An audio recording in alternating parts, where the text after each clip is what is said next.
bonsoir. Mesdames, Mesdemoiselles et Messieurs, fidèles internautes, merci d'avoir encore choisi DLR TV pour suivre votre émission Droit de savoir. 35 ans après le vent de la perestroïka qui a insufflé la démocratisation en Afrique, une résurgence des coups d'État semble sonner le glas de cette dynamique. Peut-on parler des révolutions violentes, des peuples opprimés, victimes des mauvaises gouvernances et des privations de liberté via des hommes en treillis? C'est ce à quoi va tenter de répondre notre invité aujourd'hui, Maître Brice Nzamba. Je suis Christian Perrin. Pour ceux qui viennent de nous rejoindre pour la première fois sur Telar TV, soyez les bienvenus. Bonjour, Maître Brice Nzamba. Bonjour, Monsieur Perrin. C'est moi qui vous remercie de votre disponibilité et pour tout le travail que vous faites pour informer la communauté congolaise en particulier et les Africains de façon générale. Je vous en prie. Alors, Maître, 4 coups d'État en Afrique de l'Ouest en l'espace d'une année. Une partie de l'Afrique qui était pourtant souvent présentée comme étant la plus stable démocratiquement parlant par rapport, bien entendu, à l'Afrique centrale. Qu'est-ce qui peut expliquer cela? Alors, je pense qu'il y a plusieurs facteurs à mettre en avant et puis je pense que toutes les situations ne sont pas forcément comparables. C'est-à-dire que vous avez par exemple le cas de la Guinée avec le coup d'État qui a déposé le président Alpha Condé, qui doit être analysé différemment, me semble-t-il, des coups d'État qui a eu lieu au Mali et tout récemment au Burkina Faso. Parce que déjà pour la Guinée, il faut se dire qu'il y a eu d'abord un coup d'État civil, hein, c'est-à-dire que vous avez un chef d'État, M. Alpha Condé, qui a été élu et qui, à l'époque, avait fait une déclaration disant qu'il respectera la Constitution, puisqu'il a été élu durant tout le temps où il a été opposant. Tout le sens de son combat a toujours été le respect des institutions.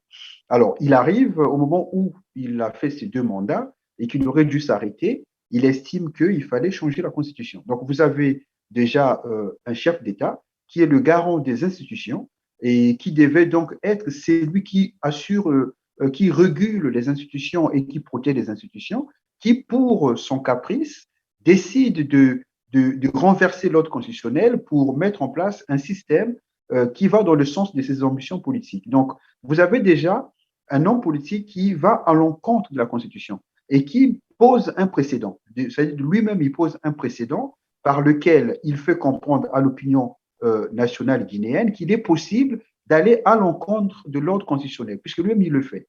À partir de ces moments-là, quand il pose ses précédents, il ouvre la possibilité à d'autres personnes de faire la même chose. Donc, le colonel Doumbouya, quand il fait son coup d'État, il le fait en espérant en pensant qu'il le faisait dans le sens où il y avait déjà un précédent, puisque le président Alpha Condé lui-même n'avait pas respecté la Constitution. Il n'y a pas de raison pour qu'il, lui, il le respecte. Donc, Alors, c'est quoi il donc vient. la différence avec les autres coups d'État? Alors, les autres coups d'État, il faut le prendre dans le contexte qui vit actuellement le Sahel. Parce que l'espace sahélien, il faut le dire, est sous le coup des djihadistes. Il y a un terrorisme qui sévit depuis ce qui s'est passé en Libye. Il y a des terroristes qui essaiment un peu le Mali, le Niger, le Burkina Faso. Et donc, il y a une tension sécuritaire dans ces pays. Alors, à partir du moment où les populations ont voté, je vais dire IBK à l'époque au Mali, il y a une aspiration, il y a une double aspiration des populations. Les populations veulent à la fois que le territoire soit sécurisé et qu'il n'ait plus de problèmes d'incursion sécuritaire liés au terrorisme. Ça, c'est la première aspiration des populations, c'est la sécurité et que le Mali retrouve son intégrité territoriale. La deuxième aspiration, c'est l'aspiration sociale. Donc, qu'il y ait une activité du gouvernement pour répondre aux attentes sociales des populations. Et dans le cas de la première aspiration, les populations attendent des autorités que les autorités signent des accords stratégiques, en fait des accords militaires stratégiques avec des puissances de nature à permettre la sécurisation de tout le territoire. Or, à Mais partir du moment apparemment, où Maître, apparemment, c'est ce qui a été fait. Le Burkina Faso a signé, je crois, les accords militaires avec la France, le Mali, bien entendu. C'est pareil, non? oui, mais tout à fait. Mais en fait, ce que je veux dire, c'est que une fois que ces accords sont signés, il faut qu'il y ait de l'efficacité sur le terrain. Parce que quand vous signez des accords stratégiques militaires et que ces accords visent à ce que vous puissiez recouvrir votre intégrité territoriale, que vous puissiez sécuriser tous les territoires, les populations attendent qu'il y ait de l'efficacité sur le terrain. Donc, à partir du moment où les populations voient que, nonobstant les accords qui ont été signés, nonobstant l'engagement de plusieurs troupes étrangères sur le territoire malien, la situation sécuritaire n'a pas évolué. Les populations, en ce moment-là, sont insatisfaites. Et donc, elles manifestent. Ce qui s'est passé au Mali, il y avait plusieurs manifestations, puisqu'on a considéré que le gouvernement IBK ne répondait pas à ces aspirations-là. Donc, et ce qui fait que les militaires ont compris la rupture qu'il y avait entre les aspirations des populations et la gouvernance civile qui était au pouvoir. Donc, les militaires ayant compris cela, ont voulu en fait faire le coup de force pour précisément capter ces aspirations des populations et faire croire aux populations qu'eux, ils étaient en mesure de pouvoir imposer, de pouvoir assurer financièrement, logistiquement à l'armée les moyens de pouvoir sécuriser tous les territoires et, puisqu'on reproche à l'alliance, aux accords stratégiques avec la France de ne pas être efficace, de pouvoir expérimenter des accords avec d'autres puissances qui pourraient être plus efficaces. Donc, je pense que c'est sur ces plans-là qu'il faut comprendre ce qui s'est passé au Mali. Et d'ailleurs, même le coup d'État au Burkina répond aux mêmes aspirations. Parce qu'au Burkina, il ne faut pas oublier qu'il y a eu aussi des manifestations du côté des Kaya contre l'armée française et qu'il y a de plus en plus, au niveau de l'opinion publique burkinabé, il y a un ressentiment vis-à-vis de l'armée française. Pourquoi? Ce n'est pas, à mon sens, du sentiment anti-français primaire. C'est pas ça. C'est simplement que les populations sont exaspérées et voient que malgré l'implication de l'armée française, les djihadistes sont toujours aussi entreprenants sur le territoire burkinabé et il y a des massacres, ce sont des civils qui meurent et les civils veulent que l'armée burkinabé soit efficace. Or, une fois encore, le gouvernement civil en place, on lui reproche de ne pas donner les moyens financiers, les moyens logistiques à l'armée pour que l'armée puisse faire le travail.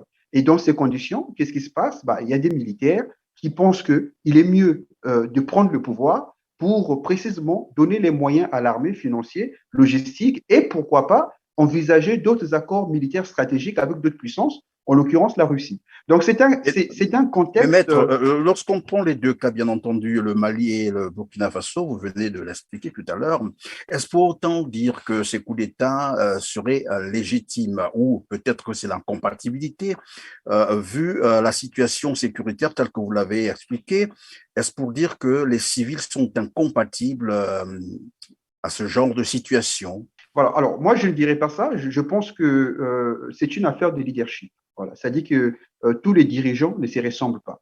Et souvent, à la vérité, quand les nations traversent des moments les plus difficiles, c'est là où les caractères se manifestent. Quand il y a des dirigeants de caractère, les dirigeants de caractère sont faits pour pouvoir gérer les grandes crises.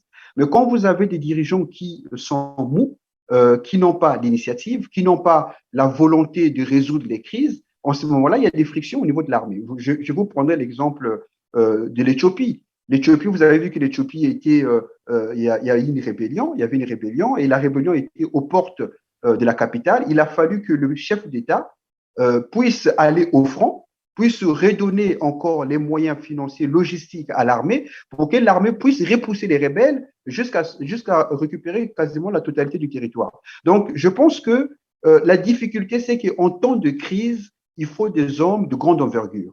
Et quand vous avez un dirigeant civil, le problème n'est pas tant qu'il soit civil ou militaire. Le problème, c'est d'avoir un homme d'envergure. Il peut être militaire, mais n'est pas être d'envergure. Donc, la difficulté, c'est que vous avez des chefs d'État. Je prends l'exemple du président Ibeka au Mali. Il y a beaucoup d'analystes qui disaient que c'était un chef d'État qui était un peu paresseux, qui n'était pas toujours très, très dynamique pour résoudre la crise et qui s'est donné complètement à la France. Parce que lui, il attendait tout de la France et la France, avec toutes ses difficultés aussi, ne pouvait pas résoudre cette crise de façon rapide. Et c'est le même cas au Burkina. Donc, je pense que la question, ce n'est pas civil ou militaire. La question, c'est d'avoir des hommes d'envergure. Parce que quand un État traverse une crise aussi grave que l'atteinte à son intégrité territoriale, il faut des hommes d'envergure. Et quand on est civil et qu'en plus, on n'est pas un homme d'envergure, dans le sens où on n'est pas en mesure de donner les moyens financiers, logistiques et surtout de donner le moral aux troupes et d'avoir des accords stratégiques militaires stratégiques importants, eh ben, à un moment donné, les militaires estiment qu'il faut prendre les choses en main. Donc, alors, la question qui se pose, c'est la question de la légitimité. Oui. Voilà, c'est à ce niveau-là. Mais la légitimité, elle vient du peuple. Elle vient du peuple. Le président Kaboré a été élu, il est légitime, il n'y a pas de débat là-dessus, mais il y a aussi des moments où il peut y avoir des ruptures de légitimité. C'est-à-dire que Oui, tout à l'heure, Maître, vous avez parlé des hommes d'envergure. Est-ce que ce n'est pas non plus plutôt un problème de partenaires? Parce que tous les pays qu'on cite ici, à commencer d'ailleurs par le Tchad, le Mali, le Burkina Faso, ont tous pour partenaire la France, jusqu'aujourd'hui tout de même. Hein. Je sais qu'il y a bien des pays qui se sont démarqués, comme est en train de le faire d'ailleurs le Mali et puis la RCA. Mais est-ce que ce n'est pas un problème du choix de partenaire qui a posé réellement problème? Parce que lorsque vous parlez des hommes d'envergure, nous avons appris par le Premier ministre malien que finalement, et dans ces accords militaires, c'est la France qui pilotait tout, qui dominait sur tout, qui décidait sur tout. oui, mais on en revient encore au même point. C'est-à-dire que comment pouvez-vous expliquer qu'un État partenaire qui signe un accord avec vous et qui laisse dans cet accord des clauses qui lui permettent de pouvoir utiliser votre espace aérien sans votre autorisation et qui, dans ces clauses, dit que vous n'avez pas à utiliser tout votre espace aérien, sauf leur accord, en tout cas dans certains endroits, et vous avez quand même un chef d'État qui signe cet accord. Donc, on montre, cela dit ce que ça dit, c'est-à-dire que vous avez affaire à un homme politique qui n'est pas un homme d'envergure.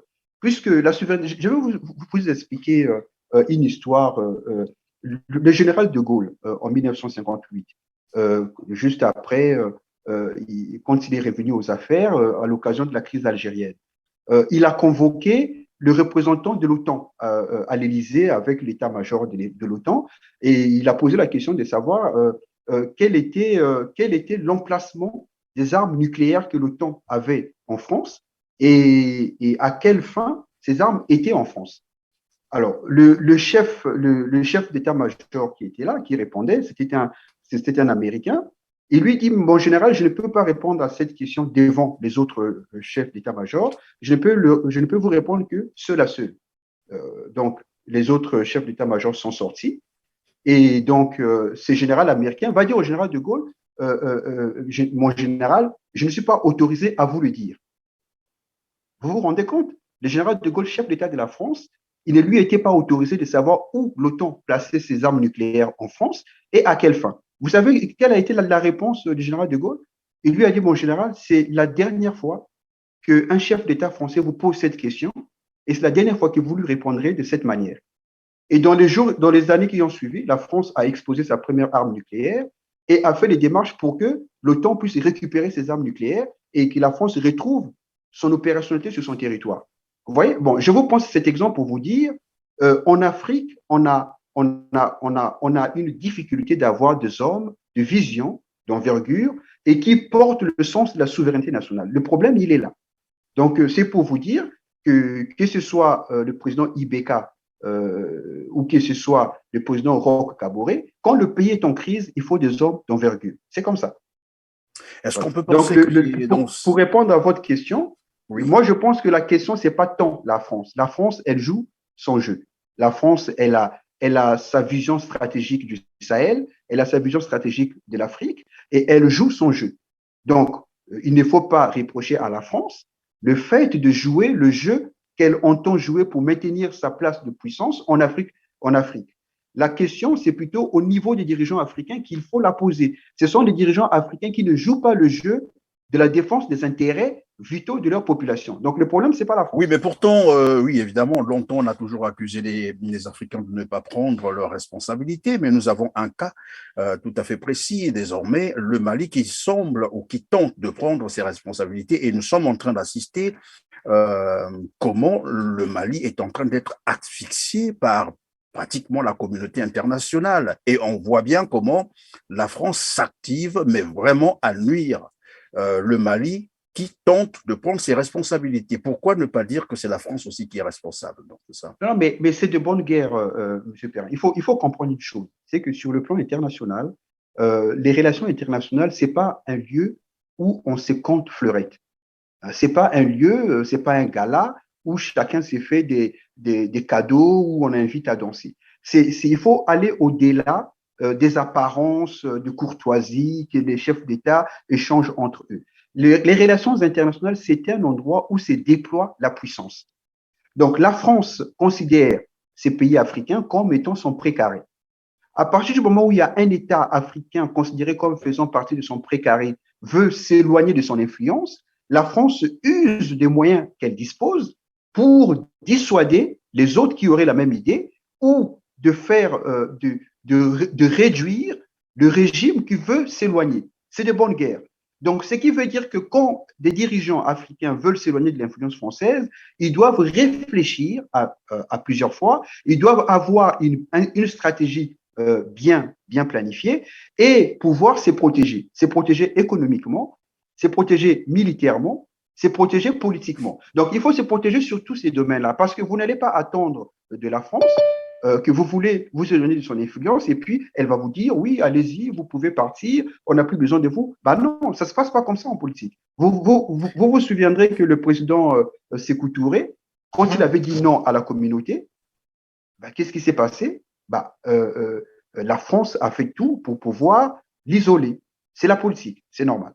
Donc, ne pas s'attendre à ça, c'est être naïf. Il ne faut pas être naïf en politique. Il ne faut pas être naïf en politique. Est-ce qu'on peut s'attendre finalement à ces mêmes mouvements au niveau de l'Afrique centrale? Si au Sahel, on parle de la sécurité parce que menacée par le djihadisme, en Afrique centrale, il y a aussi un problème de sécurité. Ben, là-bas, on parlera beaucoup plus de la mauvaise gouvernance, où les populations sont pratiquement, mais vraiment dans la misère, je dirais une misère, une souffrance imposée.